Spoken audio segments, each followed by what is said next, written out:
Imagine you're driving down a pitch black highway, right? It's like 2 in the morning. Oh, yeah, the absolute worst time to be driving. Exactly. And you are just hunched over the steering wheel, your knuckles are completely white, and you're staring exclusively at, like, the 3 feet of pavement right in front of your front bumper. Just hyper-focused on that tiny patch of road. Right.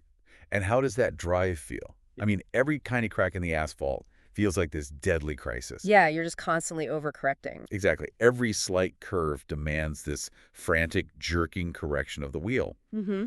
The whole experience is just complex, it's terrifying, and frankly, it leaves you entirely exhausted. Totally drained. But then what happens if you just, physically lift your chin? You look past the hood of the car, far down the highway, out toward the horizon. The whole perspective shifts. Yeah, suddenly your peripheral vision naturally absorbs all those minor bumps. You start making smooth, simple adjustments. That exact same drive suddenly becomes, like, incredibly light.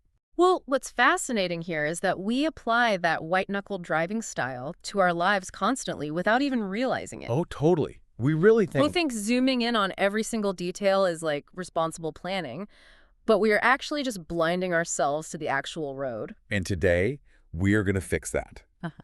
Welcome to today's deep dive. We are pulling apart a brilliant essay by Sui Feng, and it's titled Chatting About the Difference Between Foresight and Short-Sightedness. It's a really incredible piece of writing. It really is. Our mission today is to completely reframe how you think about your own decision-making by, well, putting a magnifying glass on the specific time horizons you use to view your choices. Yeah. And the core premise we are working with today is completely counterintuitive. It Yeah. basically says the farther we look ahead, the simpler and lighter life becomes. And the closer we focus, the more complex and burdensome it becomes. Yeah, because in modern corporate or, personal development culture, we usually treat long-term foresight as this heavy, burdensome task. Oh, absolutely, like giant spreadsheets. Exactly. We picture massive spreadsheets, 10-year strategic binders, endless forecasting meetings. We treat the future as this crushing weight of variables. Right, like it's this huge chore. But this philosophy flips that entirely. It argues that the immediate, like the hyper-focused present, is what actually crushes us. Because in the immediate, you are purely reactive, Oh, right? yeah. You're just dodging pebbles. Exactly. So to put this theory of time horizons to the test, the author sets up this really brilliant thought experiment. I love this part. Me too. Okay, so picture yourself standing at a very specific four-way intersection of life choices. Down the first path stands a president who offers you a position in government. Okay, political power. Right. Down the second path is a billionaire promising immense wealth. Down the third path stands a pastor offering to lead you to heaven. Got it. And finally, down the fourth path is a philosopher. Now, no money, no power, no paradise here. Yeah. The philosopher just offers to help you discern right from wrong. On the surface, you could mistake this for like a Myers-Briggs style personality test. Oh, totally. Yeah. Like, are you driven by power or wealth or faith? Right, or intellect. But this is actually a ruthless audit of your temporal perspective. It is entirely about timelines. Break that down for us. Well, if you walk down the path of the president, you are securing benefits for tomorrow. Political power is immediate, but it's volatile. It's the ultimate short-term play. Right, you can vanish overnight. Exactly. Yeah. But if you choose the billionaire, you are securing benefits 10 years from now because, true wealth building requires the compounding mechanism of time. That makes sense. And the pastor. The pastor represents the ultimate delayed gratification securing benefits after death. Which just leaves the philosopher, right? The path of discerning right from wrong. Yeah, and following the philosopher ensures that we live a clear and straightforward life right now. Notice the distinction there. Oh, wow. Yeah. It is the only path offering immediate internal clarity rather than some delayed external reward. Okay, let's unpack this. Because if you are anything like me, you're looking at those four paths and immediately trying to figure out a loophole. Of course. It's human nature. Right. You're probably listening to this thinking, well, why can't I just follow the president, get the political power, use that leverage to make the money from the billionaire, go to heaven anyway, and, live with philosophical clarity the whole time? The ultimate combo meal. Exactly. We want it all. Why does this have to be a mutually exclusive choice? Well, basically because the mechanics of cause and effect just do not allow for it. The author anticipates that exact loophole-seeking behavior and delivers a pretty harsh reality check. What does he say? He says, tigers will never grow wings. Oh, man. I mean, we need to pull that metaphor apart because it sounds really poetic, but what does it actually mean in practice? Well, think about the biological mechanics of a tiger. Right. It is an apex predator of the ground. It's built for heavy, immediate explosive power. Right, pure muscle. Exactly. Wings, on the other hand, represent long-term, high-altitude vision and lightness. You literally cannot staple the wings of an eagle onto the dense, muscular body of a tiger. It would violate the laws of nature. Exactly. In the exact same way, wanting all the advantages across all these contradictory timelines violates the mechanics of time. Ah, yeah. If you optimize for immediate political power, you are almost certainly going to compromise that philosophical clarity. Because the timelines clash. Right. If you believe you can have the tomorrow power, the 10-year wealth, the afterlife reward, and the present moment clarity all simultaneously, you aren't displaying ambition. You are living in a muddled, schizophrenic fantasy. Wow. Okay, so if we know that chasing all four paths is this impossible illusion, why is it still the default human setting? It's a great question. Like, why are our brains so fiercely wired to grab whatever immediate reward is dangling right in front of our faces, even when we, vaguely know it's a trap? Honestly, because drifting with the wind is biologically comfortable. What you say?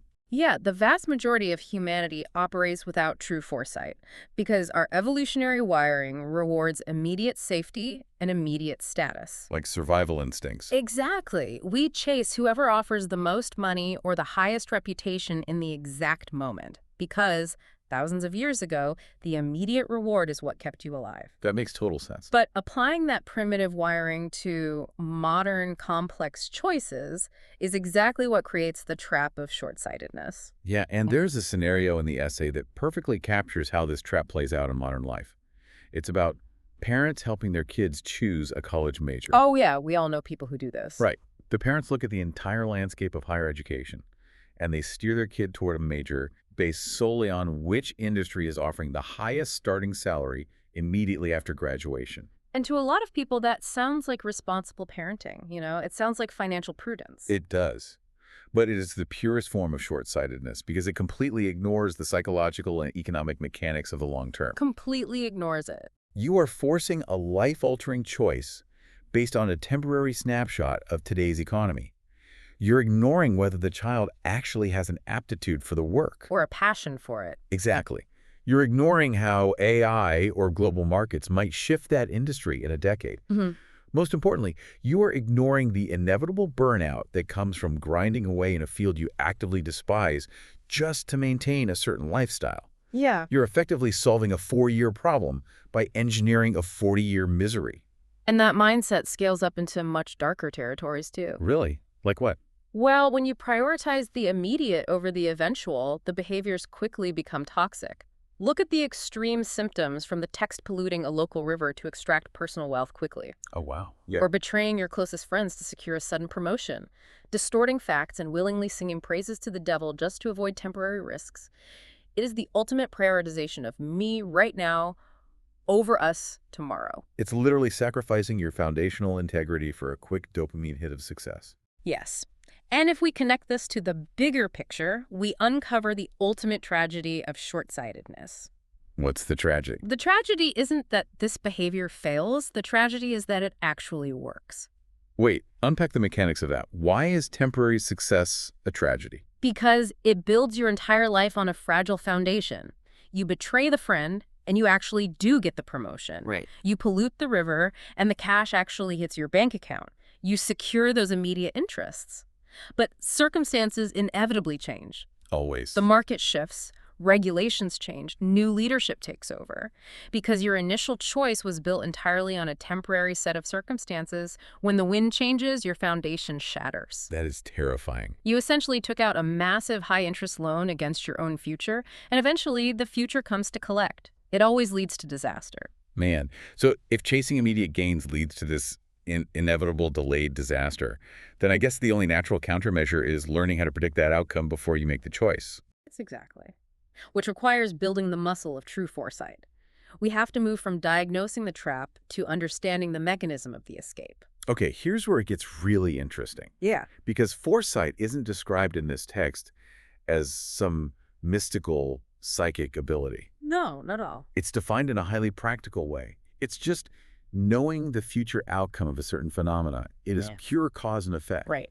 The rule is really simple. The longer the time span you can accurately predict the result of an action, the more foresight you possess. It's pattern recognition, essentially, extended across time. To illustrate this, the author shares a few striking anecdotes.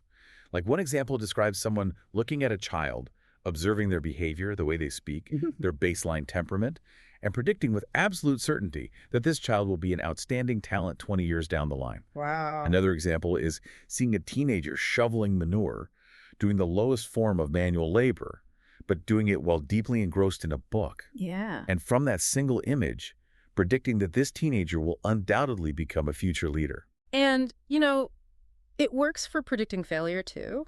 Like watching an official accept a bribe. Right. The person with foresight doesn't just see a corrupt act in the present, they see the inevitable conclusion. They look at the bribe and know that this official will be sitting in a prison cell in 10 years. Wait, hold on. Let me play devil's advocate here for a second. Sure, go ahead.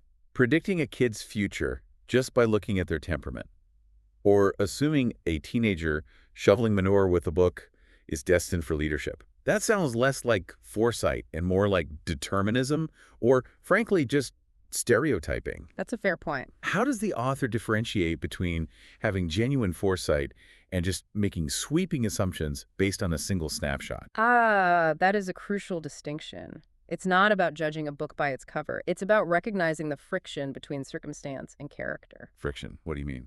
Think about the teenager with the book and the manure. The short-sighted person only sees the manure and assumes a low-status future. Right. They just see the dirty job. Exactly. But the person with foresight sees the friction.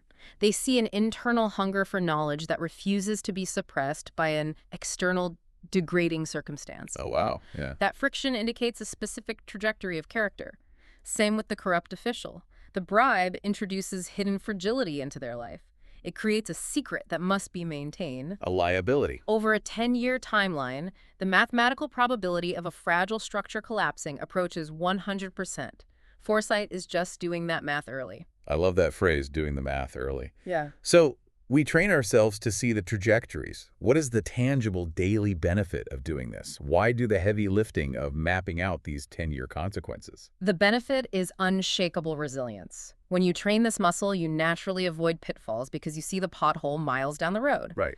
But more importantly, foresight allows you to maintain confidence during extremely difficult, painful times. Because you realize the current difficulty is just a data point on a much longer graph, not the final destination. Precisely. When you maintain that confidence, you don't panic. And when you don't panic, you do not compromise your core principles. You stay grounded. You don't ally with wrongdoers to assist in their evil deeds just to find a quick, immediate exit from your suffering. Foresight acts as the anchor for your morality. Think about how liberating that actually is. I mean, how much easier is it to act with total integrity today in a highly pressured moment if you already clearly see the prison sentence or the reputational ruin waiting 10 years down the line for taking the easy way out? It changes the whole equation. Integrity stops being this abstract, heavy moral burden. It just becomes the most practical, logical choice you can possibly make. The long-term view entirely simplifies the present-day dilemma. Which brings us fully back to the opening hook. The farther you look, the simpler life becomes. Exactly. You do not have to agonize over whether to take the bribe or betray the friend if you already see the smoldering crater it creates a decade from now. The decision makes itself. So if we want to actually measure where we stand, Zwifeng gives us a pretty brutal reality check. We've defined the mechanics of short-sightedness and foresight. But the essay actually provides a literal timeline to help us gauge our own vision. Let's look at the numbers. It is a very sobering scale. It really is. It starts at the bottom. If your decision-making primarily considers immediate benefits or benefits 3 to 4 years ahead, you are unequivocally categorized as short-sighted. 3 to 4 years. Stop and think about that. Yeah. That is the timeline of a standard college degree. Yeah. That is the timeline of an election cycle. That's the timeline of most people's 5-year career plans.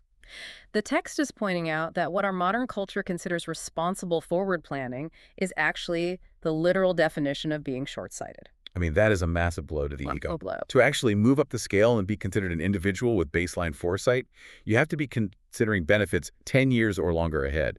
10 years just gets you in the door. And then the scale escalates dramatically. It does. Once you pass that 10-year baseline, the text scales up to a societal, almost historical level. It states that anyone considering benefits 100 years ahead is extraordinary. They are no longer considered an ordinary person. What does a 100-year decision even look like in practice? You are planting trees you will never, ever sit under. It is cathedral thinking. Oh, I like that. When the architects in the Middle Ages laid the foundation for a cathedral, they knew they would be dead before the roof was ever finished. It requires entirely removing your own ego and your own lifespan from the equation. Wow. It is drafting constitutions. It's environmental conservation. It is building systems that outlast the builder. And the author doesn't stop there. He pushes it to the absolute conceptual limit.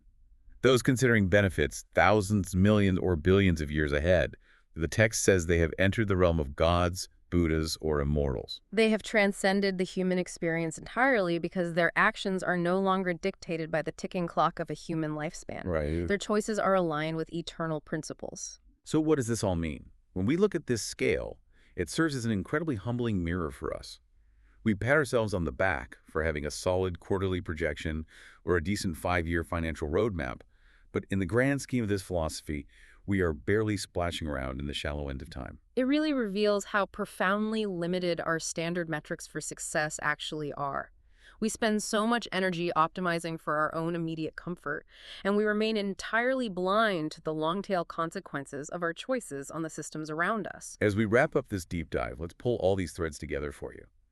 We started with the realization that zooming out our timeline actually simplifies and lightens our daily life. Right. Lifting your chin while driving. Yes, we navigated that four-way crossroads, recognizing that we cannot have the immediate power, the 10-year wealth, and the present moment clarity all at once. Tigers can't grow wings. We diagnosed the trap of short-sightedness, understanding that our biological urge to grab immediate success leaves us entirely vulnerable when circumstances inevitably shift. And we explore the mechanics of true foresight, the ability to accurately predict the long-term 10-year outcome of our actions. Leaving the math early. Exactly. It isn't magic, it is pattern recognition, and it serves as the ultimate practical shield, protecting our integrity when the pressure is highest. Such a powerful reframe. But this raises an important question, though, and it is something you should deeply consider after this wraps up.